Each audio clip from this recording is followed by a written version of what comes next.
Nobody bothering him. Nobody even paying him any attention. He's just lying in wait, waiting for this end game to come. Potentially going to see himself a nice little second place position, depending on if anybody can get too overzealous. But this seems to be, with 14 bodies up, an edge play type of circle here. So, CoRXZ days are limited, but it looks like he's definitely got some borrowed time to go on. Yeah, exactly. It certainly does. Seems to be doing very well, just being able to stay alive here in the center of the zone, getting himself some nice points as well. Top 6 though, so it's only 2 placement points currently if you go out at this point. So lots of struggling teams going on all around the zone. And there we go. QDEX going to find Sutty as he tries to make his run across down towards the south side. So K7 just absolutely picking up points here once again. 6 kills now on them. The problem is they've been in a position where no one has had to try and push. They haven't had to try and push out. They can just sit here and just farm points. And when you get into that position, you're going to be in a really, really nice spot here to try and get yourself some nice points. Apot's going to confirm Arminius as well. That's 7 kills now on the side of K7. As we see F2S trying to push themselves across, but they need to try and get into the other smoke because K7, they are looking for this. Big tag going on towards Hanto here as Torch now trying to pipe up from across the zone. But WC, completely different team from yesterday. They're still up 4 strong. Only 3 kills on them, but they're in a really good position to try and maybe take this game. F2S not looking good. In comes Torch. In comes K7. Kiyumi will find the trade onto Anto. But unfortunately, in comes the bag from Torch. Merc steps in, finds aimbot, confirms a few on the end. Anto will get in the bag of Torch, so that's 2 if they can confirm this. QDEX, the last member alive. We've seen him in a 1v3 situation yesterday. Is he able to take down a 1v2 members of Torch? The util is good. That's done. Connects. Merc gets himself, unfortunately, on that. Now QDEX steps up into Fizz's face.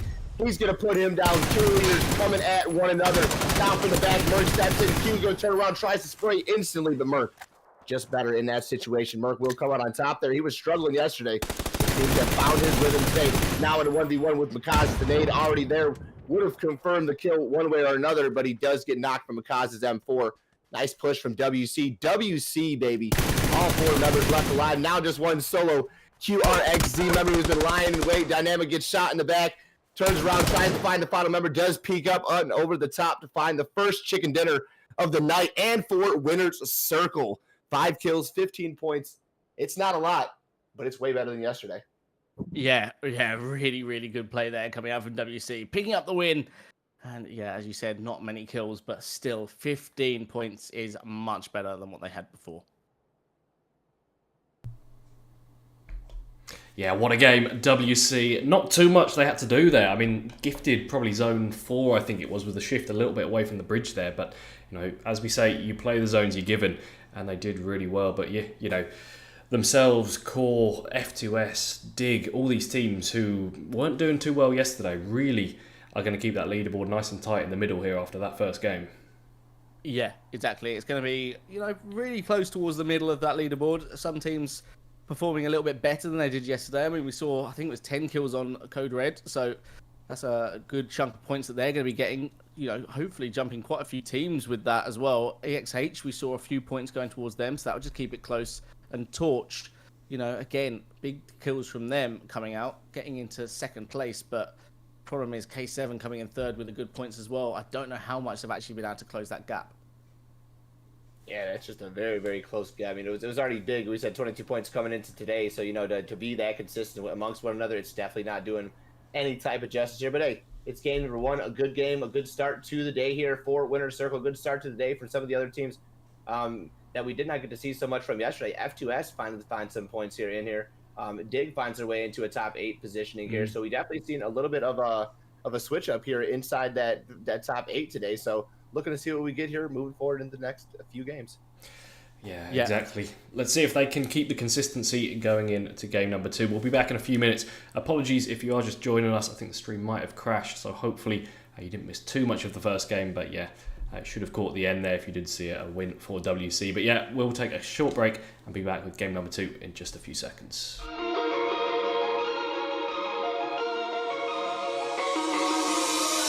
This ain't a situation, this is a penny drop. Came to a realization, You're just hearing what you want. I'm rejecting the implication. Your opinion's a golden gift. Enough with the indignation. Hear the facts of the points you missed, and oh, you're not even listening. So, slide past the point I'm making. The words ain't of use to you. I'm watching the cold front breaking. You want victory over truth, but the truth is I never did like you. Not even just one touch. You don't believe in nothing. Don't you pretend too much.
Right guys, welcome back. As we said, we're going to be going into game number 2, the final Miramar for week 1, of course. 2 independent weeks we have, but we'll talk about that a bit later and how the leaderboard is shaping up. We're just waiting for that to update. But CC, I'll come to you first. Our final Miramar, you know, are there any teams in particular you associate with Miramar, or anyone who you think, you know, maybe this is their last chance to really pick up a big game before going back to Erangel? So, we've seen, I think a good meta of understanding of some of our top tier teams. They're doing well on both maps. We haven't really seen them do well on just one. So that's been a good shout for our top few teams here. We have had some of our other teams, Aguida being one of those teams who's done better on Miramar. Definitely, a team that I'm expecting to kind of transfer over onto Eranga here. But if it's one more team that I'm definitely looking to keep eyes on, like we were talking yesterday, Aguida is just that team that usually does fantastic on Miramar. So this is the last time they get sitting in 5th place here coming into tonight's comp. They were only about 13 points shy of Torch coming into today. So that was, one game with Torch having such a good game there to start the day off. That then creates that gap still there for them. So Aguida having some work still to be done here. Now's the time for them to do it. And other teams, like I think we had talked about Droid, as you said, Emway. So, give me your take on Emway. These guys finally putting some points up. Let's see if they can do it. Our final Miramar, take it away, boys.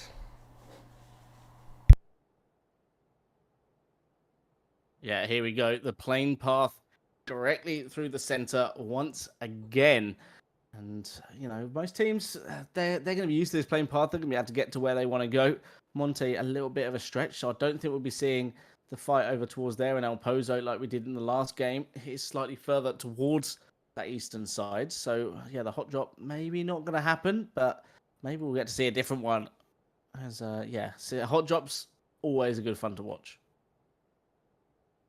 Hot drops are one of the most fantastic things about the opening of a game, but at the same time, it's one of the worst things for a team to do. So we'll take it. We'll take it 10 out of 10 times here. But these teams, started to come towards the end of the day. We're now into the last matchup of Miramar with 2 Erangales still to come.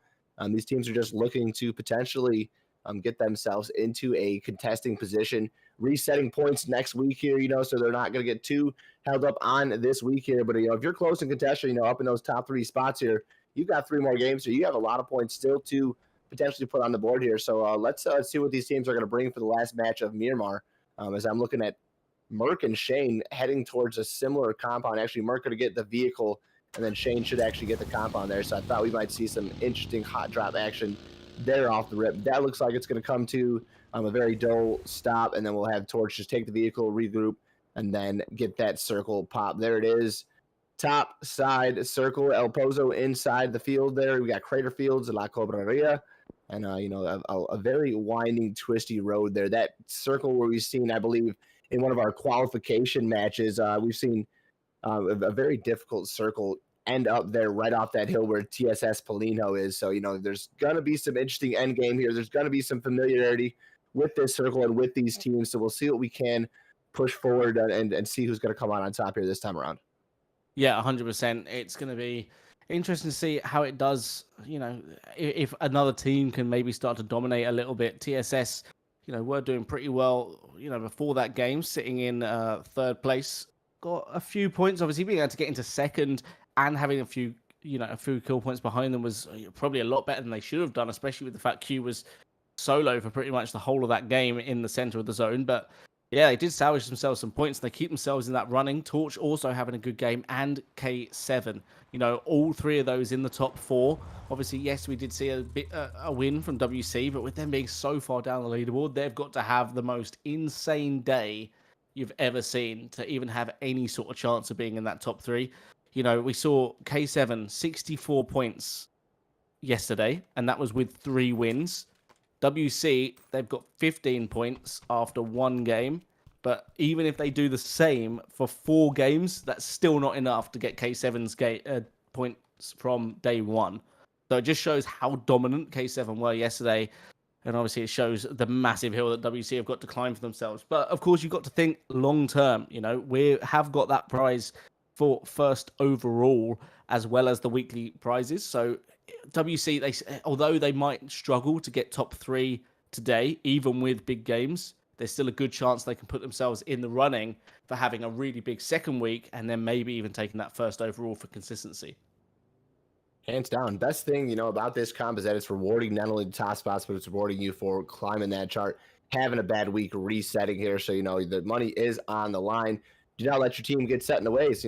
Come back, bring that intensity, bring the action. You never know. You could end up on the left-hand side of the leaderboard here in week number 2. But Still focusing on week number 1. We've got 4 minutes into match number 1 here. We're waiting for that first phase to close. We start to see some of the teams inside some vehicles here. As I'm looking at QP down towards the south, or F2S as well. Very, very southern in this rotation. So it's going to be a long route for these guys to get into the circle. But there's a lot of potential retail. Again, with Pozo, Craterfields, and Colberia being inside this zone, there's just gonna a lot of potential for the shift. And that's, I think, what's going to be the most surprising thing for these teams to come through is to end up in that circle, is to find out where this thing is going to go here. We see yesterday, I think 15 minutes in, we were still sitting on a decent amount of players here, so it's going to be a lot slower of a zone, being that this one does have so much inside. We might not see so many rotation kills, so it's, one of those, when it happens, it's all going to happen at once. Yeah, exactly. It could definitely be a lot of carnage going on. TSS got themselves a nice central location. CoR look like they're trying to scout out to see if they can get themselves a better spot as well. Q takes a lot of damage there from Sutty. She starts peppering there with the mini. I say a lot of damage. Only hits one tag. I was watching from the map. I was like, oh, some damage coming through. And then, realized there wasn't very much at all. Just a couple of taps coming through. Q going to be absolutely fine with that. And Sutty now got the info that there is a team down in this compound already. Not going to want to play for that one. Milky Way, though, they're coming in late. They might not have this information. And, if they don't scout this out properly, they might get caught out a little bit by CoR, who are starting to regroup a little bit in this compound. Sutty's seeing if he can maybe get himself into a position to catch M-Way out as they're trying to head up this hill. Spray coming out on towards the buggy. And that's going to be M-Way's call to try and just push away and get out the sightlines here. All you can do right now, avoid these fights here in the beginning, make the rotation in, stay 4 strong, and wait for that next phase to pop. Will give you some directionality, give you a little bit of understanding of where the game could potentially be going. But there's again, those compounds that we said right off those middle ridges here. The best part about those is that it's very, very hard to come in. You got one way in, one way out. You've got some ridge, some mountain plays to play off those compounds there. But once you're in, you're in. It's very, very hard to get overtaken in those compounds here in the earlier phases here. And again, it's questionable for teams even to crash those compounds here. So it's a good move from some of these earlier teams, CoR, TSS, M-Way, just making themselves centralized in these positions. And, CoR definitely happy. Their normal drop pretty much right in the center of that. TSS as well getting some love. But M-Way making the rotation to get in that position here. Good plays from them. And that's why we see them in the late game, because they're not waiting any time. They're not wasting time. And as I say that, the flash looks like it is going to come on to TSS. Not sure why they'd make the moves. They were safe. They were clean. But then Husky will get taken out by Polino, and now the scramble from M-Way deciding whether or not they're going to take this. Bearkai with some very unfortunate moves. I hate to say, but did not look like some great driving. They'll retake the driving test to come through. Now she's debating, does she take the fight with TSS, or does she hop back in the vehicle and potentially regroup with the rest of M-Way? No, here comes the support. Flanks the Ben, pulls up, but he's got the Bang Bus. The Bang Bus definitely not what you're going to want to be rolling up in, taking the fight against one of our top tier teams. As he then forfeits, says, you know what, Bearkai must have said, believe me, I'll just take my punishment. I'm fine. I'll deal with what I can. Maybe get a kill here on the TSS. So that's M-Way with a 2-1 split, and just a very unfortunate crash here on the TSS. Yeah, exactly. Not the most coordinated crash we've ever seen, that's for sure. But they're lucky to have lost one so far. The problem is obviously Berkey very disconnected, and the rest of M-Way, they've just decided to completely split. It looks like they've had a falling out. If anything, they've got a lot of space between them all, and actually I think Benzo might get punished for that as well. CoR taking a lot of shots towards him, takes him down just below half HP, but I think he's just got himself slightly safe on this ridgeline. Now definitely beat cause for a bit of worry there for them. Lots of kills coming through down towards the south. You've got 3 teams fighting down here. Not quite sure why, but you have got QP, GT, and F2S all having a little bit of a fight going on down here. GT down to just 2 members. I'm pretty sure the same can be said F2S. Yep, they're just down to 2. And QP sitting as a 4-man, just waiting for what they possibly can. Berkey is going to find Linkadox, though, and confirm it. So that's a bit of a misplay there, you've got to say, from TSS. Knowing there was that solo that crashed down, but going back over towards here is Jack. He's trying his best to try and not want a QP, but he's taken down low. And you got to say, QP are really set up for taking this fight now. Kyle going to come in with the molly, trying to see if he can quite land it. It just hits the tree, doesn't quite go over the other side of the truck, but Jack takes a big chunk of damage there. Needs to be careful because he is in blue zone. He's going to take the damage. Just gets that first aid off there. Specky needs to also heal. Well, goes for the push, and now Jack's just trying to see if he can survive, get those smokes out, because F2S, they're pushing on towards the teammate. Kaneki finds himself in a bad situation here. Koumi with the molly in hand, going to be throwing that one Kaneki's way. Kaneki does get that med off, though, but he's going to try and peek out here. The car getting absolutely destroyed here. The stun coming out as well. Koumi just going to back off from that one, try to make sure it doesn't cause too many problems. Doesn't get affected by any of those stuns, actually, and continues to rain the shots down towards Kaneki. But this fight is just going on for so long that you've got to fear that neither of these teams is going to be able to do too much more in the rest of this game after this fight is done. It's one of those matches, you know, you waste this much time here, you know, I've had, you know, similar matches. We've seen teams go this long in these late games and still end up, WC being one of those teams, you know, last game, they were pushed out of the zone. Remember, they were centered up. I mean, this isn't as bad, you know, considering, look how far they are in that blue, right? But we've seen them, you know, come from behind. So, you know, this is one of those games where you kind of stay on the back, but you then play defense the entirety of the game because you're not really having that information. So it could work out for a team like QP. They've got some earlier kills. F2S, you know, had a nice little start to the day. Unfortunately, losing 3 members with 2 kills on the board this time around. We'll probably just opt to play for the snake play. So we'll see what ends up with the teams there coming out of Val Del Mar. But looking at the scope of the circle, as we had that phase that shift come through there, Silencer, it's now pulled down towards Pozo. It's pulled down towards the teams like MW, TSS, and CoR who took in those early positions here. So, you know, we're talking about QP and F2S coming from the southern part of the zone here. There's not a whole lot left in the center, but thankfully enough, coming in from the south, there's not a whole lot of teams, you know, in their path to this zone anyways. Yeah, exactly. I mean, they should be able to get themselves in. Koumi, as the last remaining F2S member, trying to just rotate in. QP picked up a couple of kills there on towards GT, I believe, as well. So a couple of kills for them coming in. Already a few points. That's always what you like to see, nice and early on for a team like that.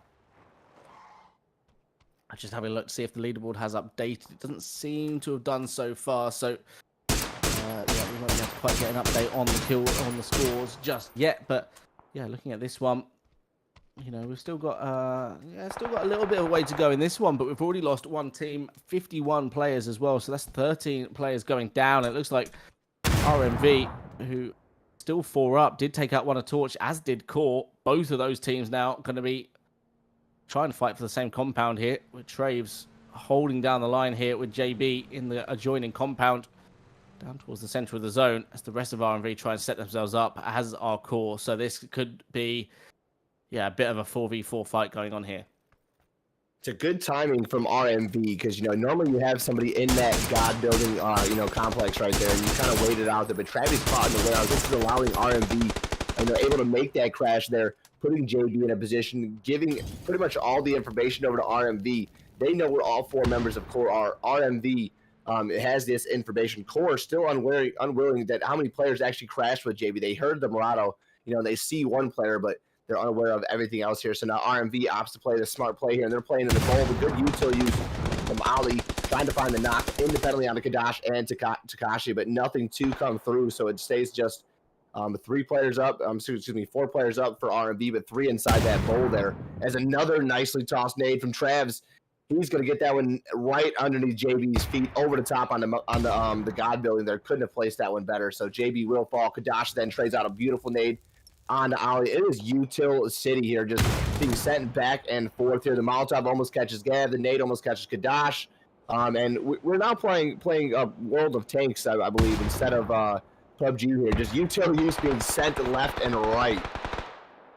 Yeah, so much Util coming out, and yeah, both teams having a casualty here. I think the res should be viable on Ollie. I think RMV going to struggle to be able to get JB up here, although Trey's not going to be able to peek and confirm that kill, because obviously JB is going to be in the sight lines of the rest of RMV, but he's actually going to try and use this as an advantage to try and get a couple of tags on towards RMV. Doesn't land anything there, but CoR going to have to get back up to 4 strong. Those nades, Molly's going a little bit too far there in that situation.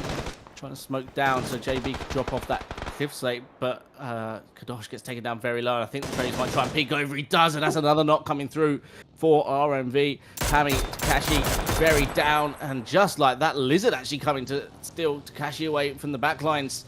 as Aguita now wanting to get involved, but CoR picking up 3 of those kills and already 4 kills on the board for them. 13 minutes. This is literally a different CoR that we saw from yesterday, as they were, not really picking up too many points at all, and they now got themselves, okay, the zone shift not favorable to them. They are just in, but they've got themselves a few points and now can try and fight out towards this compound and try and take out Aguita. That's nice tags landing there from Traves on towards Lizard. Now we have the fight opening up here. Third party. I haven't seen EXH must have their headsets off tonight. There's been a lot of fights here, happening, and I haven't seen EXH involved in any of this third party action here. Aguita picking up the torch today, though, but now they're going to be very, very careful with TSS coming in to wait. They're hitting some rocks. They're hitting some bad terrain there, and Aguita is going to punish them for getting stuck up right there. GG's to TSS. Good shots from every player on the team there. Did not miss a beat when TSS hopped out. They hit the floor. Nothing you're going to be able to do when Aguita is shooting like that. That's the Aguita we need to see here on Miramar. That's the ones that are going to take home the chicken dinner. Yeah, huge plays coming out there from Aguita. Obviously not the best game 1 of the day, but much better game 2. And TSS sort of struggling a little bit, unfortunately, not having quite as many points as I'm sure they would like to be getting. But for now, they are going to be back in the lobby and have to come back for the games later on in the day when we go back towards Erangel. Miramar, their chances of that completely gone and done. And they're looking at this zone. A lot of teams got themselves decent positions in this one. There's actually a lot of space to play. With us losing 3 teams already this early on, I mean, you've still got EXH to push in. You've still got QP to push in. Other than that, everyone actually not in a bad position. MW actually got a compound completely to himself. Clank's going to be pretty happy with that, as no team really wanted to get down there and get involved. Dubhub got themselves a nice bit of high ground in towards the center as well, as they start raining shots down towards Aguita. And Torch, yes, they're only 2 man, but they're getting center spot in the zone. And they're not looking in the bad position, but maybe a little bit worse for wear. Any 2 members left on Torch are absolutely scary here. I mean, Fizz being so high up toward the top. Merc, we've seen time and time again become a kill leader in lobbies. Ghost absolutely cracked. Kiyomi cracked. So Torch definitely a team that, as a 2-man, we talk about being 4 strong, the best potential. You don't really want to go into 2, but these are some very talented individual 2 players here for Torch here. So sitting nicely here, tucked in tight. They shouldn't have too many problems getting crashed here. Again, not the most valuable position here, but again, a very informative position for Torch to have for the time being, moving in these next few phases. As that zone does shift, we're going to get the donut. WC still sitting pretty yet again inside that zone, showing the Miramar map knowledge again. Like I was expecting yesterday, this is definitely the WC that comes to play and comes to let us know that, they've got a little more to offer than they had to play yesterday. Everybody has a bad day, but they've taken it today to reset, to now have that chance to put themselves in contention. And we talked time and time again that they could, the potential is there. K7 has done a lot, but again, the door is open. It's just good to see that they're finally propped it open and not just going to let it just get slammed shut, going into day number 2 here. But SKEU being crashed on by EXH. BHE going to get some knocks from the third party. Tweak then finds the second one onto Sticks. And it's just left to a solo SKEU member not involved in this fight. He's sitting in El Pozo. He's got BHE still to deal with. So Nana should be able to get some information as to where Shane's at. But SKEU in disarray there. And then there goes CoR, taken out by QP in the mix. They were surrounded. 2-2 split came out from QP on 2 sides of one side of the ridge and the other side of the play there in CoR. Nowhere to go. Taken down by QP. Yeah, it's just one of those. There wasn't really much they could do. They were getting shot from Dubhub on the hill. They were getting shot from QP down south, and they went for the rotate. I don't really know what they could have done. Maybe full send it for that compound, but you've got to assume there's a team in there, right? So, yeah, maybe not the best position for them, but they do go out. They did get a few kill points, at least on the board, so it's not a 0-point game. Definitely not the game they would have been looking for in this one. As you said, WC in a really good position. Another team we need to kind of highlight here is K7, as they're going to rotate down towards the south here and get in towards the zone. Anton does get caught from the vehicle, but, looking at the leaderboard has updated. 28 points now are going to be the gap that K7 have got. Torch down to a 2, and TSS are gone, and they're like their 2 major rivals potentially to lose the top spot. So, yeah, K7, you know, if they get a 0-point game, that's all these other teams that are below them kind of hope for, because they're not going to have an opportunity to pick up too many points, especially as the Fat Merc's getting knocked. That's going to be Guards catching that one out, and Ghost going to have to try and play this one as a solo. He's going to try and see if he can maybe get down there to get the res, but it's not going to be the easiest run, especially with BHE having sight lines down this way. I'd have to say this has been one of the best games we've seen thus far from BHE in this competition. They've been given the zone and have done everything to just capitalize on it. Sitting on 2 kills for Nata. The information coming out from BHE inside this position is definitely working out for them, though. It's going to be harder and harder for them to get out of the position here with EXH to beat them into that bowl right there. Torch having such great sidelines here, but at least BHE is able to do some damage on the Torch, cracking the vest, making their fights a little bit easier. There goes Aguida getting into another independent fight here. This time going to be with Big. They're going to find all 4 members. So much like F2S here, they've then found 2 independent squads here to then fully come back here and reset with all 4 kills here. They should be able to pick up Lucky there after the fight does conclude. And then phase 5, 40 seconds on the time clock till we start to see the move forward. QP looks like they've then got pushed in from Dubhub. Looking like they're in control of the fight thus far. Pack's a little bit disconnected from the rest of the squad as Skokik very high up on top of this ridge. Should be able to rain some shots out on the QP, making it hard for them to progress forward here. But if he doesn't give help in the proper time here, the rest of Dubhub definitely going to be feeling pressure from QP. Good shots from Skokik with the barrel. He's going to find the first knock on to Specky. Then looking down over the top, trying to find Z-Grip. Does take some shots. The rest of Dubhub now needs to get involved here, giving the backup that Skokik had just sent out. A nicely tossed grenade will do some damage first off on the grips. The most important thing is has pretty much delayed their comms here, so they should have a nice way in. Evo with another follow-up grenade. Gets that when his Clank steals away Specky. Skokik found out there by MW Clanks as well.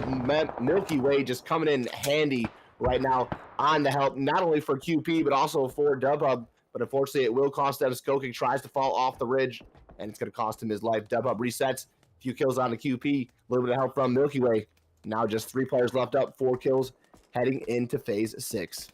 Yeah, I mean, Milky Way just being able to pick up a couple of points there is all they can really hope for in this situation. You know, as you said, managing to pick up a steal and also getting the knock on towards Skokik was big for them. Skokik, a little bit unfortunately, gets knocked up there. No chance of being able to be revived, and just falls off the tower as we see him fall to his death. But yeah, BHE, you kind of highlighted, much better game from them. They do finally manage to deal with Koumi, but the solo from F2S does manage to take Larry out just beforehand, so unfortunately are going to lose a member.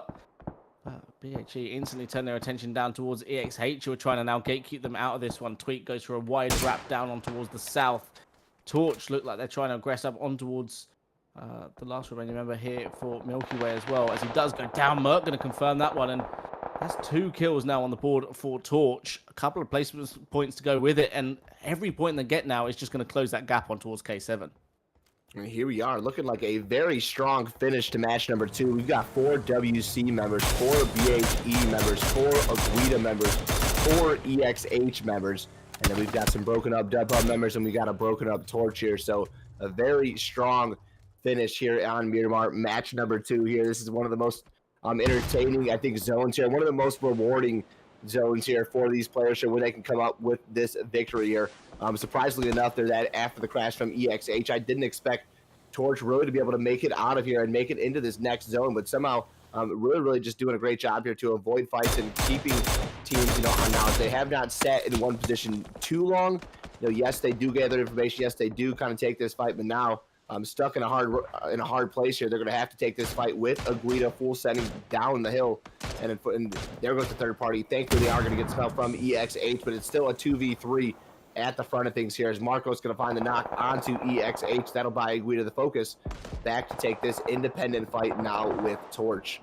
Lizard with a big wrap here could potentially be the reason as to why Torch will go down, but Merc spots it out. He's going to get that information as Ghost opens up, pops the shots. He's going to find the first knock on to Lucky. Marco's a little bit too far back to get that res here, so if it's not clear and not quick, Ghost should be able to pick this flush up with shots coming out from Merc. These 2 independent Torch players are making it almost impossible for Guida to get down this hill. And on top of EXH, sending those shots in there. This is just not an easy place for Aguida. We've seen them take down 2 teams prior to this here, but both teams on this eastern side of the zone are now fighting for position to maintain moving into phase 7. Yeah, exactly. You know, just trying to hold off as long as they possibly can. It was a really nice knock there that Torch managed to pick up on towards one of Aguita, but the problem is they didn't anticipate the player on the off-angle Lizard, essentially saving the rest of his team's life there. Ghost literally expended every bit of utility he possibly had, but Lizard there, finally, the player on the off-angle gets caught out. And now it's going to be difficult for Aguita to try and reposition, to try and get this res. The smokes are coming in just to try and deny line of sight, but I think that's going to give Torch the you know, the information that they are probably going to be pushing over there, trying to get that res, and instantly Ghost is going to try and reposition. They're going to try and play for the kills. Kiara goes down. Check Bent's going to be taking that one away. And now Aguita only with 2 up right now. They're trying to get the res up on towards Lizard. Should be able to get it, but the problem is Torch are aggressive. They want these kills, and they're going to be going straight in for them. Marcos now trying to get into a position where he can actually take out some of Ghost here. Does spot him. Sees that Merc is pushing up there as well. Decides to back off, tries to get to a better position. But Torch are getting so aggressive on this one. Marcos can get close enough. Lizard does find one. Mark gets confirmed as well.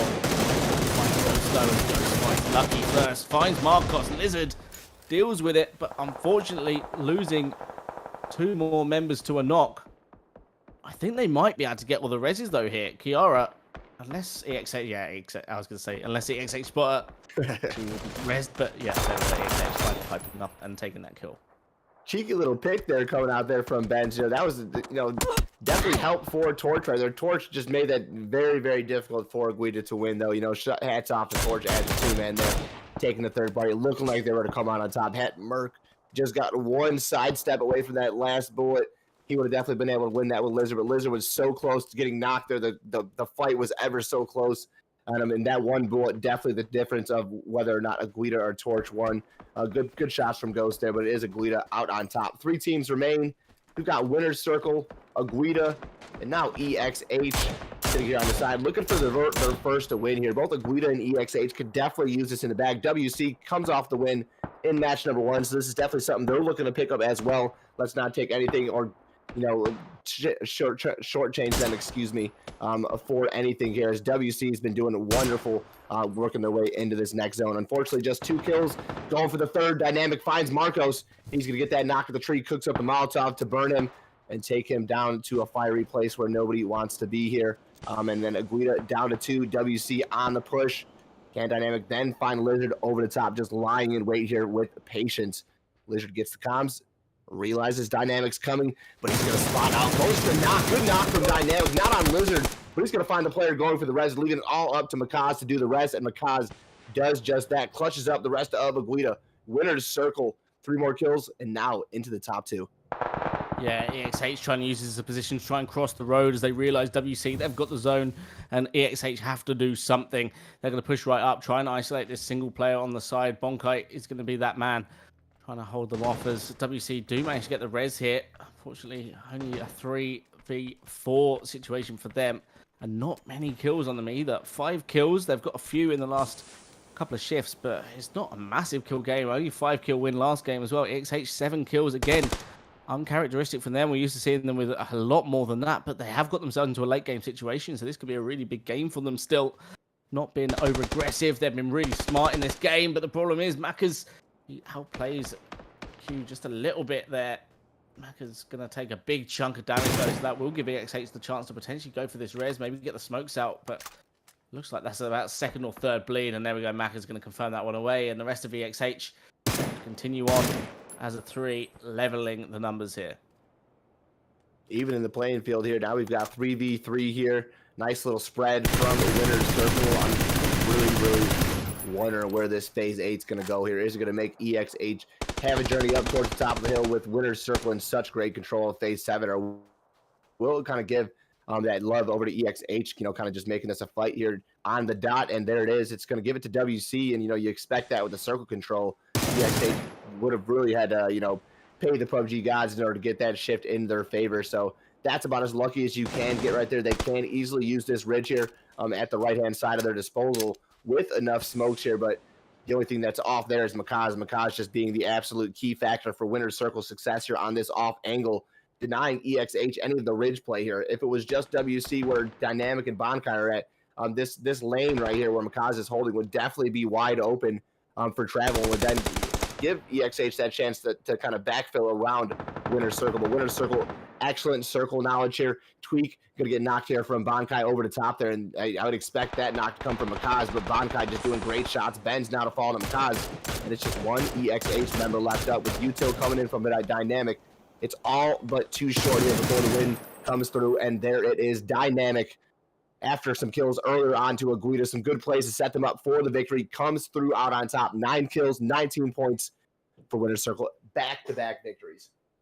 I mean, we said they needed a big day, didn't we? If they're going to be able to do anything on this leaderboard, and it seems like they're coming out to play properly, don't they? 16 points they were on going into that game, and they get another 19 points. That's 34 points overall, which is what 4th place was going into that game. So if WC somehow, by some miracle, managed to get into the top 3 and get money, incredible day coming out from them. I can't take nothing away from them. Droid, I mean, what's your take on all that, man? That was absolutely crazy. Back-to-back games for Winner's Circle. Did these guys hear us yesterday? It's a great day so far. I don't want to take anything away from them, but once again, I think it was phase 4 just absolutely shifted up. When it just went north of the mountain there, of course, we knew it was going to shift away from that unplayable area at some point, but they were very gifted with that zone. But as we always say, you play the zones you're given, and, they really made it count. And, maybe that was what didn't work for them yesterday. I know that we did have some horrible zones. They weren't always great, but when you do get that zone, they just played it so well. As soon as they were set up, you're looking at that lineup, Bonkai, Makas, Dynamics, massive shooters, rival any team, on a straight 4v4, and we're seeing that today. And if they can keep this up in the last 2 games, who knows where they're going to finish. Yeah, 100%. I mean, that's it's literally light and day compared to what they had yesterday. I'm not quite sure what happened. I don't know whether was Spencer playing for them yesterday or not. I'm not quite sure. He was. I don't think he was. So maybe that's the difference there. Spencer coming in and really giving a big impact. But it's been really good games from them so far. 2 wins on the board, both Miramar, which is exactly what K7 managed to do yesterday. WC now taking their turn here today, and K7 haven't had loads of points. They got a decent amount of points in the first game. I think they got 12 points total in game number 1. So it's a decent point total, but I don't think they got anything in that game. So if they continue to have bad games in the last 2, there is actually some sort of world where WC managed to get 2 more wins and come away with the victory over week 1, which would literally be 16th to 1st in 4 games in an 8-game event. Well, let's see if they have what it takes. We're going to have a quick breather, and we'll be back going over to Erangel in just a couple of seconds. Don't go anywhere.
And welcome back.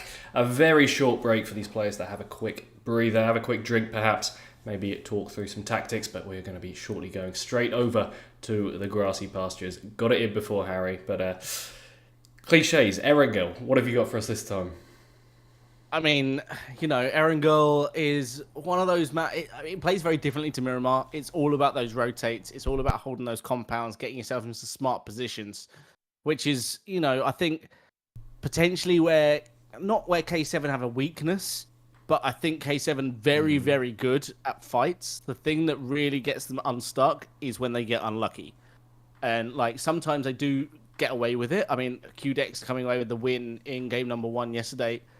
They lost 3 members. They shouldn't have won that game. You know, they got a little bit unlucky early on. QDex just coming out huge and clutching that up. But I feel like if there's a map where potentially other teams could catch up to them, it's probably Erangel, which is why it's going to be really exciting to see for the final 2 games. Yeah, and famously K7, obviously our military team. CC, would you be hoping for maybe a bridge camp, some ferry play, something a bit odd going into these final 2 games? Maybe to try and, you know, stem that lead of theirs? You know, a little spicy finish here. You know, we haven't seen the bridge camp here at all in this comp, so I'd like to see a little bit of a bridge camp. We did get that top side in PCL. We had what we call the GT finish on the radio tower. I'd love a little something like that because the EU lobby, the way that you guys play this is just so fantastic. You guys, the knowledge, like the gunplay, you know, it's going to be good. So, you know, if I'm going to say something, yeah, we can get either the bridge camp or I'll take even the radio tower finish. Well, plain it looks like potentially we could be going down that way, but let's see how these teams do in game number 3. Yeah, 100%. You know, as Matt highlighted, it is a potential melee-based zone, but the plane a little bit high. So a lot of teams obviously not banking on that. You are going to have K7 deciding to go down there, but what's interesting is CoR not going for the Novo drop. They're also not going for the Severny drop. Looks like they're going to be going down towards Prim, which is being kind of a new drop that they have been mixing in a little bit. So, you know, not the normal sort of play we'd see for them on this sort of zone, but clearly thinking, you know what, we want to wait to get onto the main island, but also, you know, they've got those routes onto the milli base if it does go down there. But the problem is there's a lot of other teams thinking to do something similar. QP going to be heading down there, dig around Quarry as well, and you've got F2S there as well as their alternate drop. So this could be a little bit spicy going around Quarry area, which I don't think I've said very often in any comp. Yeah, who picks Quarry? And you know what?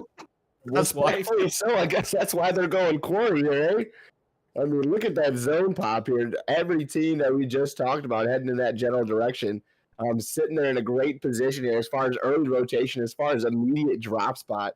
The power is in the drop spot right there. Let's see if these guys can make something out of being given these drop spots. We do see a potential fight. No, Kiyumi and Gav. Gav will get the chance to actually make it to the vehicle. Kiyumi as well. So those players will just have to take independent vehicles then and regroup with the squads. So we've got a lot of moves to be made here. Yeah, exactly. Plenty of chances to try and make some plays here for all of these teams. They've got themselves some space nice and early on and already in a decent position in this zone. The thing is, they're going to have to be a little bit careful because the problem with this sort of zone and this sort of looting is it's very split. You can see CoR literally in a 1-1-1-1 split. You've got Dig in a 1-1-1-1 split. You've got F2S in a 2-1-1 split, and QP just holding down Quarry together. But there's so many independent players. You've got to be quick when you're looting this area, especially when the zone goes here, because a team like TSS, who are very quick off the mark, already being pretty close to this zone, if they full send it straight towards your compound, then good luck trying to hold off that team. Hands down, it could be such a challenge here against some of these teams here, you know, given just literally, it's not one of those fights where you're going to just come and walk into, you know, it's always a fight tooth and nail. We've seen, you know, Merc display that and Ghost display that time and time again. They're being just the 2 players here last match around. They still gave Aguida a run for their money here just because of the ridge, the map, you know, understanding where you're fighting from and how to fight from that position could be such a powerful move in these competitions here. So we'll see. You know, again, 64 players up with that spicy hot shot with so many teams being in, contention. We've lost no players here. So we will get a generally slower game here. We got 2 more matches still to come. We're looking to maybe see who's going to take WC or who's going to take K7 off the high horse of Erangel. Is Torch going to repeat themselves for the victory here. There's a bunch of questions to be asked, a lot of air gales still to be played here, and Gatka wide open, which used to be an old CoR drop. You said CoR didn't go to any of their usual drops, picked a completely different drop there in Primorskin. I would have been expected potentially to see them go towards Gatka, being that used to be the old school CoR drop. Yeah, that was back in the day. That was a different roster, different time. And I think the thing with Gatka, I think you have to be a team that's quite consistent going to Gatka. And yeah, kind of just mixing in Prim as an extra drop kind of works. I guess it's similar sort of play style. Plays very similar to Novo and Severny. It's on the edge.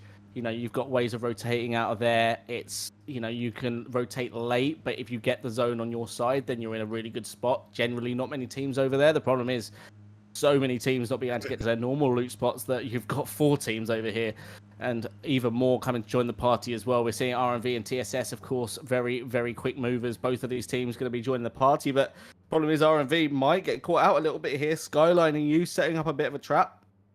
Kadosh gets taken down very low and is going to get away from with his life, but takes a lot of damage, and his vehicle taking a lot of damage in the process. RMV also driving right past the care package here. Potential for them to get that care pack, but did send out a few shots here to deny any opportunity. Should be able to keep that one for themselves. Not sure if they even seen the care pack being dropped there in the middle of the road there, but potential care pack drop here early phase number 1, right in the middle of this zone here. So if nobody gets it now, definitely going to be something to be picked up here a little bit later on in this match here. So care pack weapons we've seen, be a key factor in the qualifiers here. We've seen a lot of big weapons here, as far as the end game goes, that were really the difference, I think, in the end game fights here. So, that could be an easy pickup here to start the match off. If not, towards the end game to find these early on kills here. We have quite a few teams rotating in that central bazaar, so not looking great. In the meantime, there's a knock coming out onto Spencer, cleaned up there. GT was able to find that one. Quick plays there. Again, we haven't seen too much drive-bys, too many plays inside the vehicle, but there it is, knocked from the vehicle. GT then runs him over to confirm that kill. So 1 in the bag for GT. WC losing their first member here early on, and that's unexpected when we've seen WC the last 2 matches 4 alive, so they're going to have to now readjust with just 3 members coming into this game here. We'll see the difference that this can make here for Winner's Circle. Yeah, exactly. That's definitely not the start they would be wanting in this game, especially coming off the back of 2 wins on Miramar. But, that is just the way things play. Just had a little look at the leaderboard, and that previous game moved them up to 7th place. So they've literally jumped from 16th to 7th in just 2 games after pretty much getting nothing in their first 4 games. So, yeah, really, really well played on the comeback, WC. And actually, not far off, only 12 points off of actually getting into the money as well. So a big game here really could put them up there. The problem is losing Spencer early, who we said might have actually been the difference maker coming in for them today, is going to potentially now, they're not going to have that impact that they managed to pick up from Spencer that they did in the first couple of games. And yeah, that's definitely something that's going to be playing on the back of their minds. Although I do think they did get the win with losing Spencer relatively early in the last one, so maybe they'll be able to replicate that again. We'll have to see how it works out here for Winner's Circle, but to highlight, another team here, and maybe the D highlight, TSS came in yesterday, guns a-blazing, matching some shots, matching some points, with K7. Again, there were 22 points coming in today down, but has not found any rhythm. So, they're the team that's starting to feel the pressure from teams like Winner's Circle, CoR, EXH, Aguita, because they just have not found points. And these teams that on day 1 struggled, just climbing the charts here, putting the pressure onto TSS. TSS needs to keep themselves in the money. And, again, I think they haven't even found double digits worth of points today, but came into tonight's matches here sitting on 30-something points. It was, it's a difference here from TSS. So they've got 2 more games to put themselves and keep themselves inside the money here. But with teams like Aguita, Winner's Circle, CoR, EXH, just bringing it, not only on day 1, but more into day 2, it's definitely looking like a great opportunity for these teams. And there's TSS actually getting in some shots. Link will find a knock here onto Kiyomi. And we've seen some good shots from Link starting off today, but not really able to turn them into placement points here. So TSS finding again some early kills here. We'll have to see if we can see them inside the late game, kind of concreting that position, in 3rd. This match definitely going to be the need in order for them to do that. Otherwise, they're going to be going into match number 4 still with that, that worry on their back that they could potentially get pushed out of the money.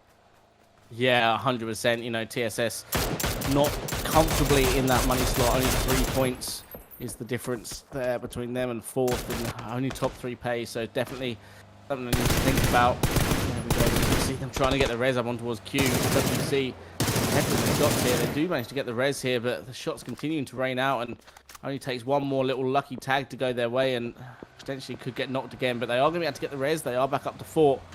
They're straight on that buggy and trying to get back in towards the compound and towards some form of safety. And now I'm looking at EXH on the rotation here. I've been watching EXH very low key here, just waiting for them to opt to get these pushes here. And I haven't seen one. I haven't even seen them like look or set up or take the opportunity. You know, they're taking individual fights here. You know, again, maybe that's just respect to the other teams, learning from the mistakes made yesterday. They're not really dropping so close to one another. They're not really playing so close to one another, allowing EXH that opportunity like they did before. Yesterday was a lot of information gathering for teams here on day number 1, so you had to get used to who was playing in your lobby, where they'd be playing, and how they'd be playing here. So we're coming back with a little bit of a different play style today with these teams not really seeing EXH on that aggression. But here's Torch finding some good shots on the EXH. Merc will find the first knock. 2 cops out of the vehicle, full setting it down as it's going to blow up there. Nothing to gain as far as the knock comes through. There's the trade. Benz will find Merc, so now EXH with 3 up. Torch with just 2 as it's Fizz and Ghost here. We've seen them do some work with 2 players around, but no, not this time around. Tweak's going to find a nice nade on the Fizz. Ghost then comes around to find some knocks on the Benz. Does make it happen, but there to find the follow-up is going to be Benz. Beamer, Benz, or Bentley. It's EXH. Yeah, Torch, unfortunately, only picking up the 1 kill there as well. So that's 1 point they got. And after closing the gap slightly, they were still 23 points off of K7 going into that game. And the fact they've only got 1 point, 22, that's asking for a 12-kill win in the last game from them.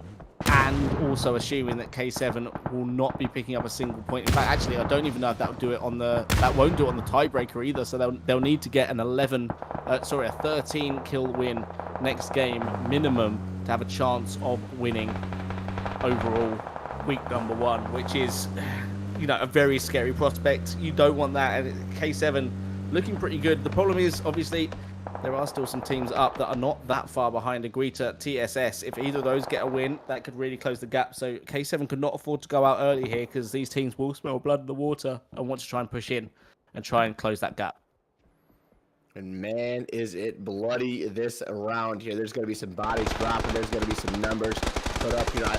I just feel it in the air. There's going to be a big game coming out from one of these teams here. I don't know what it is. Something to just tell me that there's going to be some big numbers put on the board. One of my favorite circles heading out towards the swamp here on Erangale too. I love to see the fights in there. Just the difference, and you see so many different teams in different positions. This isn't one of those plays that you come in, you're like, all right, we take these compounds, we don't play these compounds. This is the number 1 thing. You take what you can get. SKEU trying to take what they can get on TSS, already finding 2 players, 1 confirmed here, looking for the other 2 right ahead, but Hacker and Shane next to nothing, 4 HP after just getting res from Skylinks. Should be able to get these first aids back in play here as they do. Embrace still bleeding out. Sticks then to find the next knock on QIQ. Leaf left alive. Molotov in the face, but shots already raining over the top from Skylinks. Will confirm the final member of TSS, and now the pressure is on. Definitely not what they needed. EXH sees that in the kill feed. They got to be excited.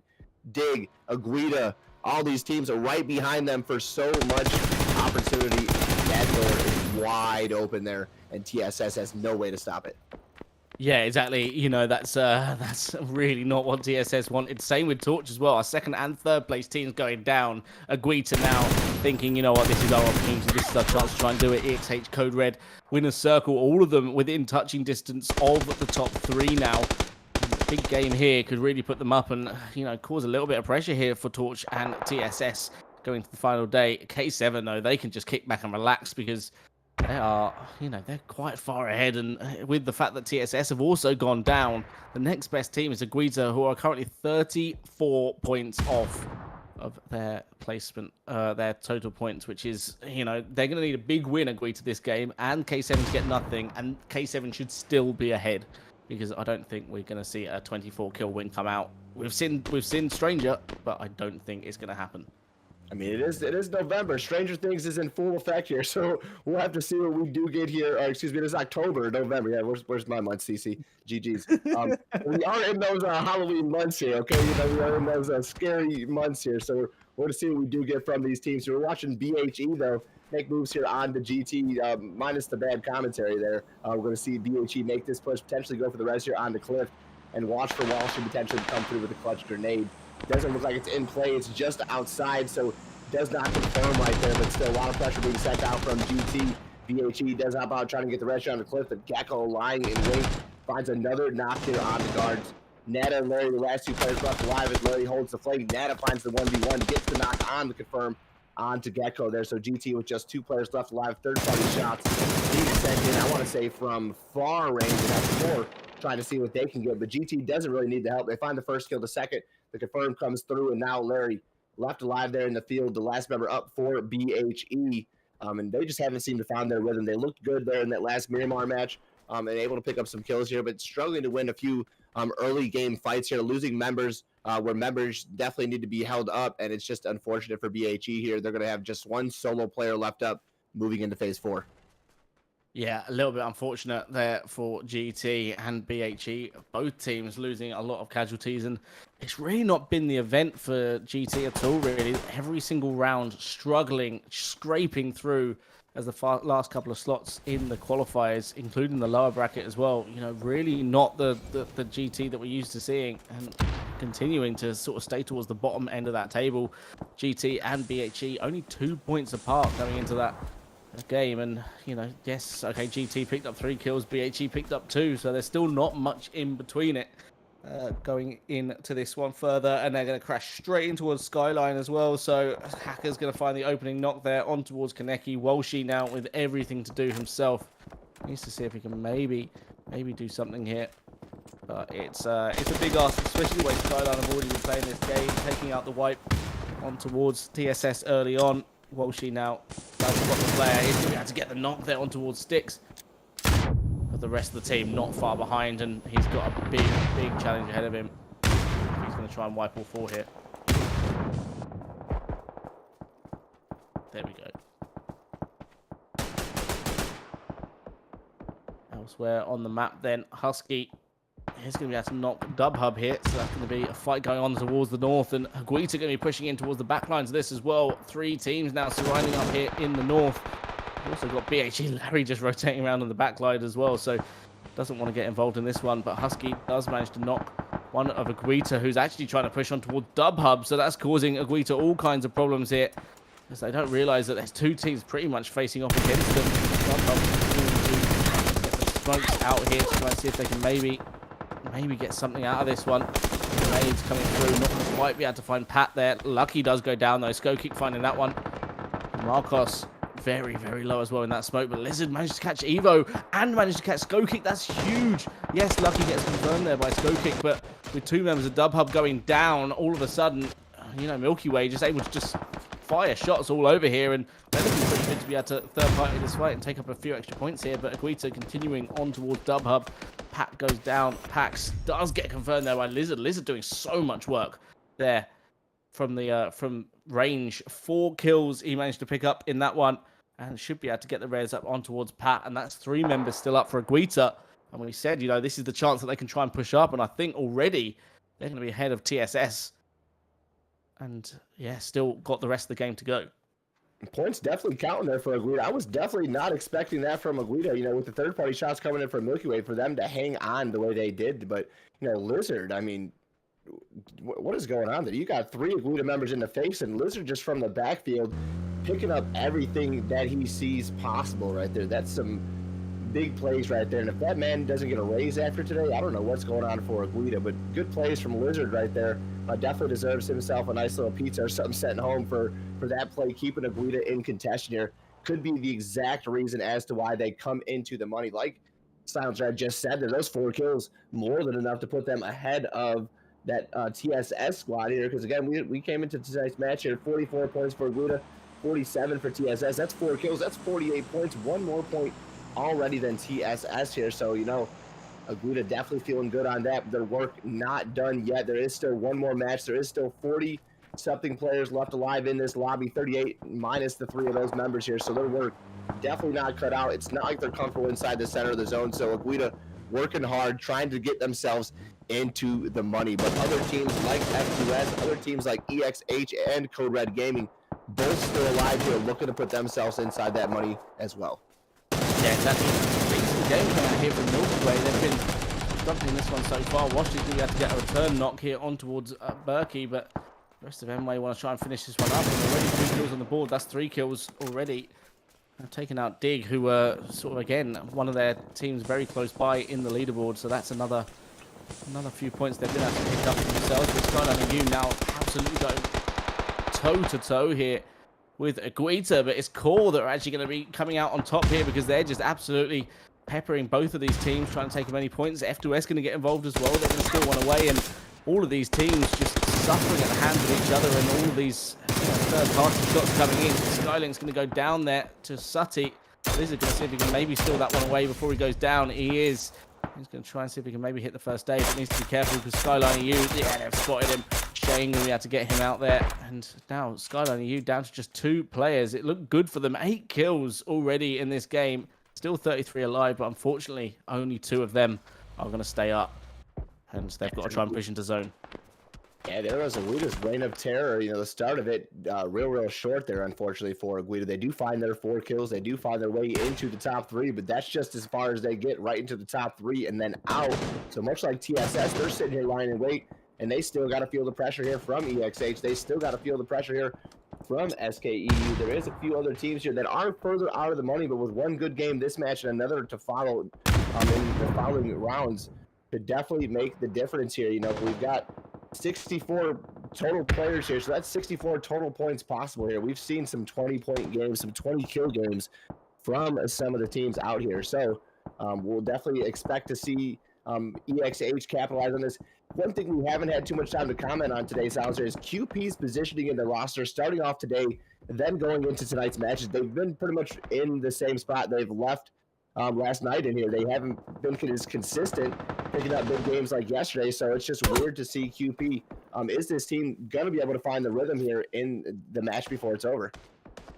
Yeah, exactly. Definitely something that I'd like to see from QP. You know, been playing really well with certain events, but yeah, they just seem very, very consistent in terms of being in the middle of the table. There's no real consistency in terms of being able to get good kill points, good games up on the board, and you know, they're now in a position where they've got to try and do something here because the zone on their back, and they've got to push it with WC, who are in fine form at the moment, but we've got to remember they are a member down. They lost Spencer early on, so pushing ahead of them here as they continue to throw out the util. Return util out as well. Does quite a bit of damage actually towards QP. The problem is, the longer this fight goes on here, neither team still in zone, and they've got to come off this hillside. So if this goes on for too long, they're going to start struggling. And there we go, Tweak going to be able to get the opening knock on towards Carlad, and all of a sudden that numbers advantage they had before goes. That nade almost landing at the feet of both Major Girth and Grip as well, but does get they do manage to get themselves safe. They've taken so much fire here from across the zone, and yeah, I was going to say surely they're going to lose some more members here, and Grip going to get found there by Tweak. You got RMV shooting squad on one side, EXA shooting squad on the other, and then GAG Larry just watching it all happen before him, enjoying the show, avoiding the carnage here. WC does fall there in 9th. No real points to gain there, so again, looks like their attempt to get into that top first place position is cut short. Does not mean they cannot make it into a second or third place position, but it's going to come out with a big game there. Unfortunately, the story for WC cut short as far as the victory goes, though. Now we're going to look at QP trying to make their way in here. Just one member left up, Major Girth, having to just kind of coexist, survive to see if he can make his way in. And there goes the final confirm on to Specky, leaving just that solo Major Girth left alive.